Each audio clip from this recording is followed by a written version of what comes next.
किस्मत का लिखा, भाग्य का लिखा कभी नहीं मिटता, जहां मर्जी भाग लो।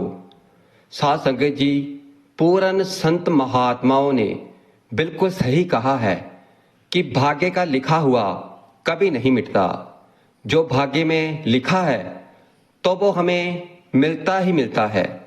फिर चाहे हम कितना भी भाग लें, कितने भी भाग दौड़ कर लें, मगर जो भाग्य में उस परमात्मा ने, अकाल पुरख ने लिख दिया है तो वो मिलेगा ही मिलेगा। एक बार की बात है कि एक गांव में बहुत ही ज्ञानी पंडित रहता था। एक दिन वो अपने बचपन के मित्र को मिलने के लिए उसके गांव जा रहा था। उसका वो मित्र बचपन से ही गूंगा और एक पांव से अपाहिज था। मित्र का गांव काफी दूर था।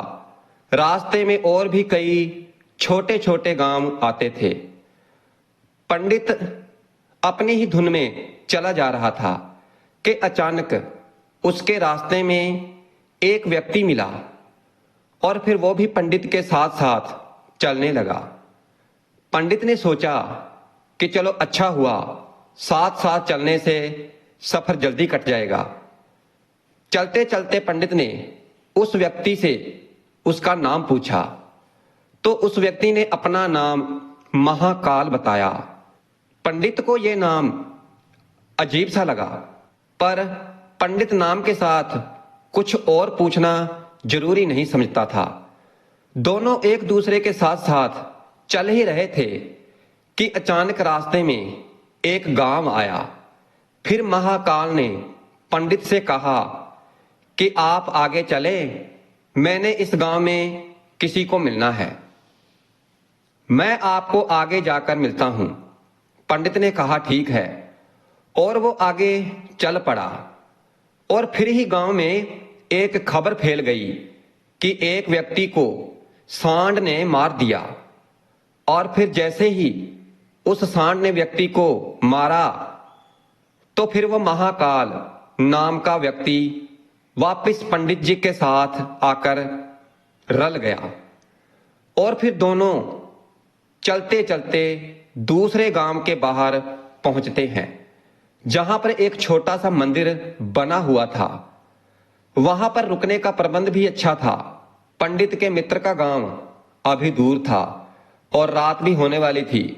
फिर पंडित ने महाकाल को कहा कि रात होने वाली है और पूरा दिन चलते चलते थकान भी हो गई है और भूख भी लग रही है, इसलिए हम यहां ही भोजन खाकर आराम कर लेते हैं। सुबह आराम से आगे का सफर तय करेंगे।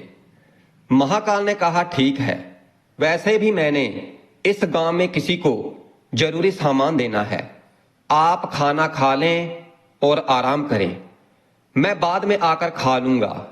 इतना कहकर वो महाकाल वहां से चला गया। उसके जाने के कुछ देर बाद उस गांव में धुआं उठ रहा था। धुआं उठता हुआ दिखाई दिया और देखते ही देखते पूरे गांव में आग लग गई। पंडित ने हैरानी से सोचा कि यह व्यक्ति जहां भी जाता है तो वहां पर किसी ना किसी तरह का नुकसान जरूर होता है, कुछ तो गड़बड़ है। मगर पंडित ने रात में महाकाल से इस बारे में कोई जिक्र नहीं किया। और फिर सुबह दोनों फिर एक गांव में फिर अपनी मंजिल की तरफ बढ़ने लगे। कुछ दूर जाने के बाद फिर एक गांव आया और महाकाल ने फिर पंडित से कहा आप आगे चलें, मैं आगे जाकर आपको मिलता हूं। मुझे इस गांव में कुछ जरूरी काम है, वो काम पूरा करके फिर आपसे मिलूंगा। यह कहकर महाकाल जाने लगा। मगर इस बारी पंडित भी वहीं खड़ा रहा, आगे नहीं बढ़ा और वहीं खड़ा होकर महाकाल को देखता रहा कि अब वो कहां जाता है और क्या करता है। और फिर लोगों की आवाजें आने लगी कि किसी व्यक्ति को सांप ने डस लिया है और वो व्यक्ति मर गया है। और फिर ठीक उसी समय महाकाल फिर से उस पंडित के पास पहुंच गया। मगर इस बार पंडित से रहा नहीं गया। उसने महाकाल को पूछ ही लिया कि तुम जिस भी गांव में जाते हो तो वहां कुछ ना कुछ नुकसान जरूर होता है। क्या तू मुझे बता सकता है कि ऐसा क्यों होता है? फिर महाकाल बोला कि पंडित जी, आप तो मुझे बहुत बड़े ज्ञानी पुरुष लग रहे थे, इसीलिए मैं आपके साथ चल रहा था, क्योंकि ज्ञानी पुरुषों का संग बहुत अच्छा होता है। मगर आप अभी तक समझ नहीं पाए कि मैं कौन हूं। पंडित ने कहा कि मैं समझ तो गया हूं, मगर मेरे मन में कुछ शंका है। अगर तुम अपने आप ही खुद के बारे में बता दो तो आसानी होगी। फिर महाकाल बोले कि मैं यमदूत हूं और यमराज की आज्ञा से उन लोगों के प्राण हरण करता हूं जिनके श्वास पूरे हो चुके हैं। हालांकि पंडित जी को पहले ही इस बात की शंका थी, फिर भी महाकाल के मुख से ये बात सुनकर पंडित घबरा गया। मगर फिर भी हिम्मत करके उसने पूछा कि अगर ऐसी बात है कि तुम सचमुच में ही यमदूत हो तो बताओ कि अगली मौत किसकी है। फिर यमदूत बोला कि अगली मौत आपके उस मित्र की है जिसके पास आप जा रहे हैं, और उसकी मौत का कारण भी आप ही बनेंगे। ये बात सुनकर पंडित बड़ा हैरान हुआ और सोच में डूब गया कि अगर सच में ये महाकाल यमदूत हुआ, उसकी बात भी सच होगी, मेरे बचपन के सबसे करीबी मित्र की मौत हो जाएगी। इससे अच्छा है मैं यहीं रहूं, मैं अपने गांव वापस चला जाऊं, मैं मित्र से मिलने ही ना जाऊं। कम से कम मैं तो उसकी मौत का कारण नहीं बनूंगा। महाकाल ने कहा कि आप जो सोच रहे हो तो वो सब मुझे पता है, मगर आप अपने मित्र से मिलने ना जाने से नीति नहीं बदल सकती। आपके मित्र की मौत निश्चित है और वो अगले कुछ ही समय में घटित होने वाली है। महाकाल के मुख से ऐसी बातें सुनकर पंडित को झटका सा लगा, क्योंकि महाकाल ने उसके मन की बात भी जान ली थी, जो एक साधारण व्यक्ति के लिए संभव नहीं है। फिर पंडित को यकीन हो गया कि यह महाकाल सचमुच में ही यमदूत है, इसीलिए वो अपने मित्र की मौत का कारण ना बने और वो एकदम पीछे की तरफ मुड़ गए और अपने गांव वापस जाने लगा। और जैसे ही पंडित पीछे की तरफ मुड़ा तो उसने देखा कि उसका मित्र तेजी से दौड़ता हुआ उसकी तरफ आ रहा है, और जो पंडित को देखकर बहुत खुश दिखाई दे रहा था। अपने मित्र के आने की गति को देखकर पंडित को ऐसा लगा जैसे कि उसका मित्र काफी समय से उसके पीछे ही आ रहा है। मगर वो बचपन से गूंगा था और एक पांव से अपाहिज था, इसलिए ना वो पंडित तक पहुंच पा रहा था और ना ही पंडित को आवाज देकर रोक पा रहा था। और फिर जैसे ही वो पंडित के पास पहुंचा तो अचानक उसकी मृत्यु हो गई। पंडित हैरान होकर महाकाल की तरफ देखने लगा, जैसे कि वो पूछना चाहता है कि आखिर क्या हुआ। महाकाल ने पंडित के मन की बात समझ ली और बोला कि आपका मित्र पिछले गांव से ही आपके पीछे पीछे आ रहा था, मगर वो अपाहिज और गूंगा होने के कारण आप तक नहीं पहुंच सका। उसने अपनी सारी ताकत लगाकर आप तक पहुंचने की बहुत कोशिश की, मगर बुढ़ापे में जवानी जैसी ताकत नहीं होती, इसलिए दिल के दौरे के कारण आपके मित्र की मृत्यु हो गई। क्योंकि वो आपके साथ चलने के लिए अपनी हदों को पार करता हुआ आपके पीछे पीछे भाग रहा था, इसीलिए अपने मित्र की मौत का कारण आप ही बने। अब पंडित को सच में यकीन हो चुका था कि सच में महाकाल यमदूत है और उसका काम जीवों के प्राण हरना है। पंडित एक ज्ञानी व्यक्ति था, इसलिए यह भी जानता था कि मौत के ऊपर किसी का बस नहीं चलता, क्योंकि सभी जीवों को एक ना एक दिन तो मृत्यु आती ही है। यही सोचकर उसने अपने आप को संभाल लिया। मगर अचानक पंडित के मन में अपनी मौत के बारे में जानने की इच्छा हुई, इसलिए उसने महाकाल से कहा कि अगर मृत्यु मेरे मित्र की भी होनी थी तो आप शुरू से ही मेरे साथ क्यों चल रहे थे। महाकाल ने कहा कि मैं तो सभी के साथ चलता हूं और हर समय चलता रहता हूं, मगर लोग पहचान नहीं पाते, क्योंकि लोगों के पास अपनी समस्याओं के अलावा किसी और व्यक्ति या वस्तु या घटना के बारे में सोचने का, उसको देखने का, समझने का समय नहीं होता। फिर पंडित बोला कि क्या आप बता सकते हैं मेरी मृत्यु कब और कैसे होगी।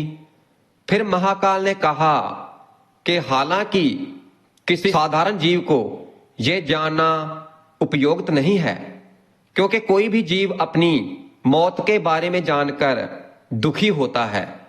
अगर आप ज्ञानी व्यक्ति प्रतीत होते हैं और अपने मित्र को जितनी आसानी से सहन कर लिया, उसको देखकर लगता है कि आप अपनी मृत्यु के बारे में जानकर भी दुखी नहीं होंगे। तो सुने, आपकी मृत्यु आज से ठीक 6 महीने के बाद आज के ही दिन किसी दूसरे राज्य में फांसी लगने से होगी। और सबसे हैरानी की बात यह है कि आप खुशी खुशी फांसी को स्वीकार कर लेंगे। इतना कहकर महाकाल वहां से चला गया, क्योंकि उसके पास पंडित के साथ चलने का कोई कारण नहीं था। और फिर पंडित भी अपने पितर का अंतिम संस्कार करके अपने गांव चला गया। मगर दोस्तों, कोई भी व्यक्ति कितना भी बड़ा ज्ञानी क्यों ना हो, अपनी मृत्यु के बारे में जानकर चिंतित जरूर होता है और मृत्यु से बचने के लिए कुछ ना कुछ करता ही है।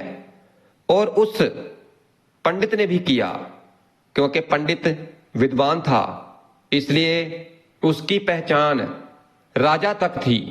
फिर उसने सोचा कि राजे के पास तो कई ज्ञानी व्यक्ति होते हैं, तो मैं मृत्यु से संबंधित समस्या का कोई ना कोई हल तो निकाल ही लेंगे, और फिर मेरी मृत्यु से संबंधित समस्या का कोई ना कोई हल तो निकाल ही लेंगे। और फिर पंडित ये सोचते हुए राज दरबार में जा पहुंचा और राजे को अपनी सारी कहानी सुना दी। राजे ने अपने मंत्रियों को ये बात बताई और उनसे सलाह मांगी। आखिर में सभी ने विचार करके कहा कि अगर पंडित की बात सच्ची है तो फिर उसकी मृत्यु भी 6 महीने के बाद होगी, मगर मौत तो तभी होगी जब वो किसी दूसरे राज्य में जाएगा। अगर वो किसी दूसरे राज्य में जाएगा ही नहीं तो फिर मृत्यु भी नहीं होगी। मंत्रियों की ये सलाह राजे को भी अच्छी लगी, तो फिर राजे ने पंडित को रहने की व्यवस्था महल में ही कर दी थी। राजे ने हुक्म दे दिया और राजे के हुक्म के बिना उस पंडित को किसी से मिलने नहीं दिया जाता था। मगर पंडित अपनी मर्जी से कहीं भी आ जा सकता था, जो कि यह ना लगे कि वो राजे की कैद में है। मगर पंडित डर के मारे कहीं भी आता जाता नहीं था। और फिर ऐसे ही धीरे धीरे 6 महीने बीत गए और पंडित की मौत का समय नजदीक आ गया। और वो भी दिन आ गया जिस दिन पंडित की मृत्यु होनी थी। तो जिस दिन पंडित की मौत होने वाली थी, तो डरते हुए पंडित उस दिन जल्दी ही सो गया, जो कि जल्दी से रात बीत जाए और अगला दिन आ जाए, जो कि मौत का दिन टल सके। मगर उस पंडित को नींद में चलने की बीमारी थी और इस बीमारी के बारे में वो खुद भी नहीं जानता था। इसलिए राजे को या किसी वेद को इस बीमारी के बारे में बताने का तो सवाल ही नहीं पैदा होता। पंडित अपनी मौत को लेकर बहुत चिंतित था और नींद में चलने की बीमारी भी तभी आती है जब नींद अच्छी तरह से नहीं आती। और फिर उसी रात पंडित उठा और महल से निकलकर घोड़े के तबेले में जा पहुंचा। पंडित राजे का खास मेहमान था, इसलिए किसी पहरेदार ने पंडित को नहीं रोका और तबेले में जाकर वो सबसे तेज दौड़ने वाले घोड़े की पीठ पर सवार होकर और नींद में ही राज की सीमा से बाहर पास दूसरे राज में चला गया। इतना ही नहीं, वो दूसरे राजे के महल में चला गया और कुदरती महल के पहरेदारों ने भी उसे नहीं रोका और ना ही कोई पूछताछ की। सभी पहरेदार रात के आखिरी पहर होने के कारण नींद में थे और वो पंडित सीधा राजे के आराम कक्ष में पहुंच गया, जहां पर राजा और रानी सो रहे थे और वहीं पर पंडित भी जाकर सो गया। फिर जब सुबह हुई तो फिर राजे ने पंडित को रानी के बगल में सोया हुआ देखा, जिसे देखकर राजा बहुत क्रोधित हुआ। पंडित को गिरफ्तार कर लिया गया। पंडित को तो कुछ समझ में ही नहीं आ रहा था कि आखिर दूसरे राज्य में और राजे के विश्राम कक्ष में वो कैसे पहुंच गया। मगर वहां पर यह सब सुनने वाला कौन था। राजे ने पंडित को दरबार में हाजिर करने का हुक्म दिया और फिर कुछ समय के बाद पंडित को दरबार में लाया गया। राजे ने पंडित को देखा और देखते ही इतना क्रोधित हुआ कि पंडित को फांसी की सजा सुना दी। फांसी की सजा सुनकर पंडित कांपने लगा, लेकिन फिर कुछ हिम्मत करके उसने राजे से कहा कि महाराज, मैं नहीं जानता कि मैं आपके राजमहल में कैसे पहुंच गया। मैं ये भी नहीं जानता कि मैं आपके आराम कक्ष में कैसे पहुंच गया और आपके राज्य के किसी पहरेदार ने मुझे रोका क्यों नहीं। मगर मैं इतना जानता हूं कि आज मेरी मृत्यु होनी थी और होने भी जा रही है। राजे को यह बात बहुत अजीब लगी। उसने पूछा कि तुम्हें कैसे पता कि आज तेरी मृत्यु होने वाली है। फिर पंडित ने राजे के सवाल में पिछले 6 महीने की कहानी राजे को बता दी और कहा कि महाराज, मेरे में तो क्या, किसी भी साधारण व्यक्ति में इतना साहस नहीं होता कि राजे के राज कक्ष में, और वो भी राजे की मौजूदगी में, रानी के पास जाकर सो जाए। राजे को पंडित की बात में थोड़ी सच्चाई दिखी, मगर उसने फिर सोचा कि ये अपनी मौत से बचने के लिए महाकाल और अपनी मौत की भविष्यवाणी का बहाना बना रहा है। इसलिए राजे ने पंडित को कहा कि अगर ये बात आपकी सच्ची है तो आज तुम्हारी मौत का दिन है। जैसे महाकाल ने तुम्हें कहा था, तो तुम्हारी मौत का कारण मैं नहीं बनूंगा। और अगर ये बात झूठ निकली तो निश्चित ही आज का दिन तुम्हारी मौत का दिन होगा। क्योंकि पड़ोस का राजा उसका मित्र था। उसने तुरंत सिपाहियों को बुलाया और उनके हाथ दूसरे राजा को पत्र भेजा और पंडित की बात की सच्चाई का प्रमाण मांगा। शाम तक भेजे गए सैनिक वापस आए और उन्होंने कहा कि महाराज, पंडित जी जो भी कह रहे हैं तो वो बिल्कुल सच है। दूसरे राज्य के राजे ने पंडित के रहने के लिए अपने ही महल में संपूर्ण व्यवस्था कर रखी थी और पिछले 6 महीने से पंडित राजे का मेहमान था और कल राजा इनको इतने आराम कक्ष में इनको मिला भी था। और उसके बाद भी ये हमारे राज में कैसे पहुंच गए, इतनी जानकारी किसी को भी नहीं है। इसलिए उस राजे के अनुसार पंडित को फांसी की सजा देना उचित नहीं है।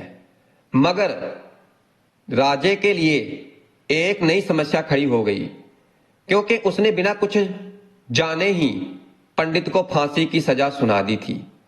और अगर पंडित को फांसी ना दी गई तो फिर राजे के वचन का अपमान हो जाएगा, और अगर राजे के द्वारा दी गई सजा का मान रखा जाए तो पंडित की बिना वजह ही मौत हो जाएगी। राजे ने अपने सभी मंत्रियों से इस बात की चर्चा की। सभी मंत्रियों ने सुझाव दिया कि महाराज, पंडित को एक कच्ची सूत से फांसी लगवा दो। इस तरह आपके कथन का मान भी रह जाएगा और कच्चे सूत से पंडित भी बच जाएगा। राजे को यह सुझाव अच्छा लगा। राजे ने ऐसा ही हुक्म सुना दिया। पंडित के लिए कच्चे धागे का सूत मंगवाया गया और उस सूत की फांसी का फंदा बनाया गया और फिर नियम के अनुसार चढ़ाया जाने लगा। सभी लोग खुश थे कि ना तो पंडित की मृत्यु होगी और ना ही राजे का वचन झूठा पड़ेगा। और पंडित को भी विश्वास था कि कच्चे सूत से उसकी मृत्यु नहीं होगी, और इसलिए वो भी खुशी खुशी फांसी चढ़ने के लिए तैयार था, जैसे कि महाकाल ने उसे कहा था। मगर जैसे ही पंडित को फांसी दी गई, सूत का धागा तो टूट गया, मगर टूटने से पहले उसने अपना काम कर दिया। पंडित के गले की एक नस सूत के धागे से कट चुकी थी और पंडित जमीन पर पड़ा हुआ तड़प रहा था, और फिर पंडित की मृत्यु हो गई। नीति ने अपना काम कर दिया था, क्योंकि जो होना होता है तो वो होकर ही रहता है। हम चाहे जितने भी यत्न कर लें, कितनी भी सावधानी बरत लें, कितनी भी उपाय कर लें, मगर हर घटना और घटना की पूर्ण प्रणाली पहले से ही तय होती है और होनी होकर ही रहती है। और यही नियति है जिसको हम बदल नहीं सकते। और यही बात उस पंडित पर भी लागू होती है। अगर पंडित ने महाकाल से अपनी मौत के बारे में नहीं पूछा होता तो 6 महीने राजे की कैद में डर डर कर जीने की बजाय ज्यादा बेहतर जिंदगी जी सकता था।